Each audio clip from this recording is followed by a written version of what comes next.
ಬೆಳಗಾವಿಯಲ್ಲಿ ನಡೆತಾ ಇದ್ದ ಕಾಂಗ್ರೆಸ್ ಸಮಾವೇಶ ಹೊತ್ತಲ್ಲಿ ನಡೆದಂತಹ ಒಂದಷ್ಟು ಗಲಿಬಿಲಿ, ಮುಖ್ಯಮಂತ್ರಿಗಳ ಒಂದು ವರ್ತನೆ ಇದೆಲ್ಲವೂ ಕೂಡ ಪ್ರದರ್ಶನವಾಗಿದೆ. ಬೆಲೆ ಏರಿಕೆ ಖಂಡಿಸಿ ಸಿಎಂ ಭಾಷಣವನ್ನು ಮಾಡ್ತಾ ಇದ್ರು. ಈ ಹೊತ್ತಲ್ಲಿ ಬಿಜೆಪಿ ಕಾರ್ಯಕರ್ತರು ಜನಾಕ್ರೋಶವನ್ನು ವ್ಯಕ್ತಪಡಿಸಿದ್ರು, ಜನಾಕ್ರೋಶ ಯಾತ್ರೆಯನ್ನು ಹಮ್ಮಿಕೊಂಡಿದ್ರು. ಬಿಜೆಪಿಯವರಿಗೆ ಯಾವ ನೈತಿಕತೆ ಇದೆ ಅಂತ ಸಿದ್ದರಾಮಯ್ಯನವರು ಮಾತಿಗೆ ಅಡ್ಡಿ ಬಂದಿದ್ದಾರೆ. ಜನರನ್ನ ಕೂರಲು ಹೇಳಿದ್ದಾರೆ ಸಿಎಂ ಸಿದ್ದರಾಮಯ್ಯನವರು. ಈ ವೇಳೆ ಸಂಯಮವನ್ನು ಕೂಡ ಕಳ್ಕೊಂಡ್ಬಿಟ್ರು. ಕೊನೆಗೆ ಎಎಸ್ಪಿ ಮೇಲೆ ಸಿಎಂ ಸಿಟ್ಟನ್ನು ಹೊರಹಾಕಿದ್ರು. ಬೆಲೆ ಏರಿಕೆಯ ಬಗ್ಗೆ ಸಿಎಂ ಸಿದ್ದರಾಮಯ್ಯನವರು ಭಾಷಣ ಮಾಡ್ತಾ ಇದ್ದಂತಹ ಸಂದರ್ಭದಲ್ಲಿ ಬಿಜೆಪಿ ಕಾರ್ಯಕರ್ತರ ನಡವಳಿಕೆಯ ವಿರುದ್ಧ ಮುಖ್ಯಮಂತ್ರಿಗಳ ಅಸಮಾಧಾನ.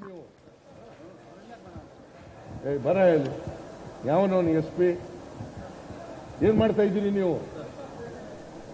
ಭ್ರಷ್ಟ ಕೇಂದ್ರ ಸರ್ಕಾರಕ್ಕೆ,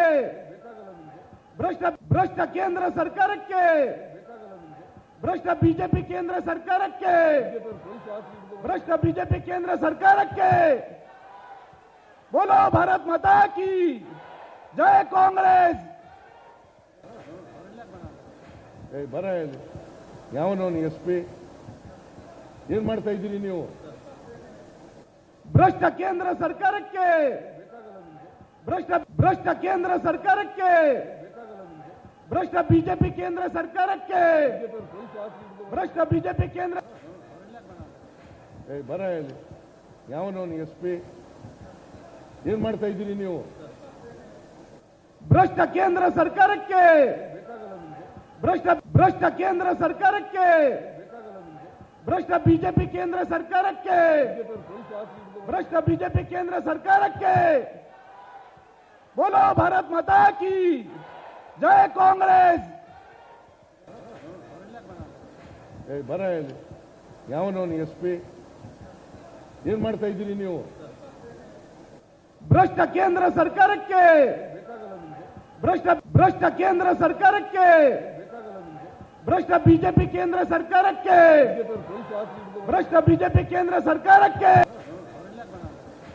ಬರ ಯಾವನವನು ಎಸ್ಪಿ? ಏನ್ ಮಾಡ್ತಾ ಇದ್ದೀರಿ ನೀವು?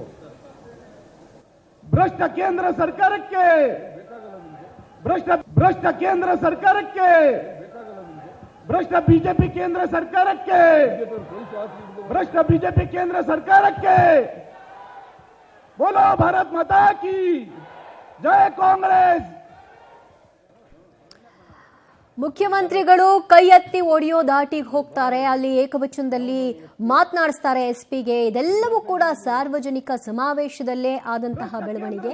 ಈ ಮೂಲಕವಾಗಿ ಮುಖ್ಯಮಂತ್ರಿಗಳು ಯಾವ ಮೆಸೇಜ್ ಅನ್ನ ಕೊಡ್ತಾ ಇದ್ದಾರೆ ಅನ್ನುವಂತಹ ಪ್ರಶ್ನೆ ಮನೆ ಮಾಡುತ್ತೆ. ನಾಳೆ ಈ ಎಸ್ಪಿ ಹೊರಗೆ ಯಾವುದೋ ಒಂದು ಗಲಾಟೆ ಆದಾಗ ಇವ್ರನ್ನ ಜನ ಯಾವ ರೀತಿ ಟ್ರೀಟ್ ಮಾಡ್ತಾರೆ, ನಿಮ್ಮ ಈ ನಡವಳಿಕೆಯಿಂದ ಅನ್ನೋದನ್ನು ಕೂಡ ಯೋಚನೆ ಮಾಡಬೇಕು. ಆಮೇಲೆ ಇನ್ನೊಂದು ಕಡೆ ಆಫೀಸರ್ಸ್ ಈ ಹಂತಕ್ಕೆ ಕೈ ಮಾಡಿ ಮಾತನಾಡಿಸೋ ಲೆವೆಲ್ಗೆ ಯಾರೇ ಒಬ್ರು ಉನ್ನತ ಸ್ಥಾನದಲ್ಲಿರುವಂತಹ ವ್ಯಕ್ತಿಗಳು ಮಾತನಾಡ್ತಾರೆ ಅಂದ್ರೆ ಅವರು ಅದನ್ನ ಯಾಕೆ ಅಲ್ಲಿವರೆಗೂ ಬಿಟ್ಕೊಂಡಿದ್ದಾರೆ ಅನ್ನೋದನ್ನ ಅವರು ಆತ್ಮಾವಲೋಕನ ಮಾಡ್ಕೊಳ್ಬೇಕು.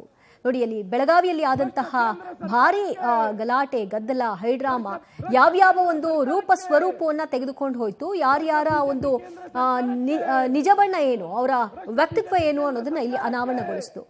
ಬಿಜೆಪಿ ಕಾರ್ಯಕರ್ತರು ಒಳಗೆ ಬಂದು ಅಲ್ಲಿ ಪ್ರತಿಭಟನೆ ನಡೆಸಿದ್ದು ತಪ್ಪು, ಆದರೆ ಅದಕ್ಕೆ ಪೂರ್ತಿ ಜವಾಬ್ದಾರರು ಈಗ ಪೊಲೀಸರು ಅನ್ನೋದು ಮುಖ್ಯಮಂತ್ರಿಗಳು ಮತ್ತು ಸರ್ಕಾರದ ಒಂದು ವರ್ಷನ್ ಇದ್ದ ಹಾಗೆ ಕಾಣಿಸ್ತಾ ಇದೆ.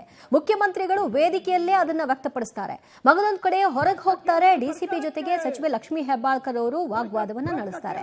ಅಂದ್ರೆ ಆಫೀಸರ್ಸ್ ತಮ್ಮ ಅಡಿಯಾಳುಗಳು ಅನ್ನೋದನ್ನ ಇಲ್ಲಿ ಅವ್ರು ತೋರಿಸ್ಕೊಳ್ತಾ ಇದ್ದ ಹಾಗೆ ಕಾಣಿಸ್ತಾ ಇತ್ತು ಸ್ಪಷ್ಟವಾಗಿ. ಬಿಜೆಪಿ ಕೇಂದ್ರ ಸರ್ಕಾರಕ್ಕೆ ಬಿಜೆಪಿ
ಇಲ್ಲಿ 2 ವರ್ಷನ್ ಇದೆ. ಒಂದ್ ಕಡೆ ಪ್ರತಿಭಟನೆಯನ್ನು ಎಲ್ಲಿ ಮಾಡಬೇಕು ಅಲ್ಲಿ ಬಿಜೆಪಿ ಕಾರ್ಯಕರ್ತರು ಪ್ರತಿಭಟಿಸಲಾರದೆ ಅವರು ಸ್ವಲ್ಪ ಓವರ್ ಎಕ್ಸೈಟೆಡ್ ಆಗಿ ವರ್ತಿಸಿದ್ದು ಇವತ್ತು ಕಾಣಿಸ್ತಾ ಇದೆ. ನಾಳೆ ದಿನ ನಿಮ್ಮ ಸಮಾವೇಶದಲ್ಲೂ ಇದಾಗಲ್ಲ ಅನ್ನೋದಕ್ಕೆ ಯಾವ ಗ್ಯಾರಂಟಿನೂ ಇಲ್ಲ, ಹಾಗೇ ಆಗುತ್ತೆ.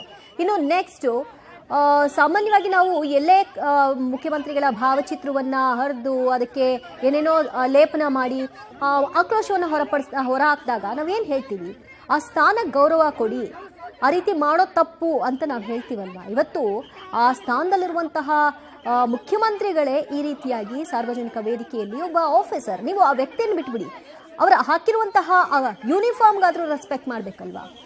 ಅವರು ತಪ್ಪು ಮಾಡಿದ್ದಾರೋ ಇಲ್ವೋ ಅದನ್ನು ನೀವು ಆ ನಂತರದಲ್ಲಿ ಅದನ್ನು ಜಡ್ಜ್ ಮಾಡಬೇಕು. ಅದನ್ನು ವ್ಯಕ್ತಪಡಿಸುವಂತಹ ವೇದಿಕೆಯೂ ಅದಾಗಿರಲಿಲ್ಲ. ಏಕವಚನದಲ್ಲಿ ಮಾತನಾಡ್ದ ಕರೆದು ಬೈತಾರೆ, ಅವರಿಂದ ಒಂದು ಮಾತು ಕೂಡ ಕೇಳಲ್ಲ. ಅಂದರೆ ನೀವಲ್ಲ ಅವ್ರನ್ನ ಕರೆದದ್ದೇನಕ್ಕೆ ಅನ್ನುವಂಥ ಪ್ರಶ್ನೆ. ಹಾಗಾದ್ರೆ ಬರ ಹೇಳಿ, ಯಾವನವನು SP ಏನ್ ಮಾಡ್ತಾ ಇದ್ದೀರಿ ನೀವು? ಭ್ರಷ್ಟ ಕೇಂದ್ರ ಸರ್ಕಾರಕ್ಕೆ, ಭ್ರಷ್ಟ ಕೇಂದ್ರ ಸರ್ಕಾರಕ್ಕೆ, ಭ್ರಷ್ಟ ಬಿಜೆಪಿ ಕೇಂದ್ರ ಸರ್ಕಾರಕ್ಕೆ, ಭ್ರಷ್ಟ ಬಿಜೆಪಿ ಕೇಂದ್ರ ಸರ್ಕಾರಕ್ಕೆ ಬೋಲೋ ಭಾರತ್ ಮಾತಾ ಕಿ ಜೈ ಕಾಂಗ್ರೆಸ್.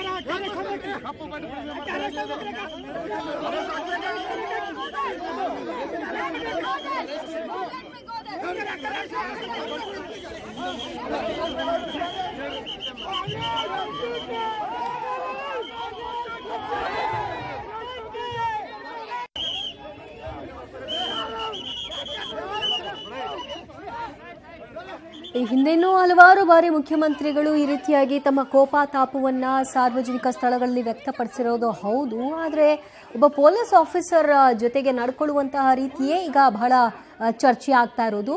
ಇದು ಅಲ್ಲ ಅಂತ ಈಗ ಬಹಿರಂಗವಾಗಿ ಅವರು ಕ್ಷಮೆ ಯಾಚಿಸಬೇಕು. ಈ ರೀತಿ ಆಫೀಸರ್ಸ್ನ ನಡೆಸ್ಕೊಂಡಿದ್ದು ಸರಿಯಲ್ಲ ಅನ್ನುವಂತಹ ಆಕ್ರೋಶವೂ ಕೂಡ ವ್ಯಕ್ತವಾಗ್ತಿದೆ.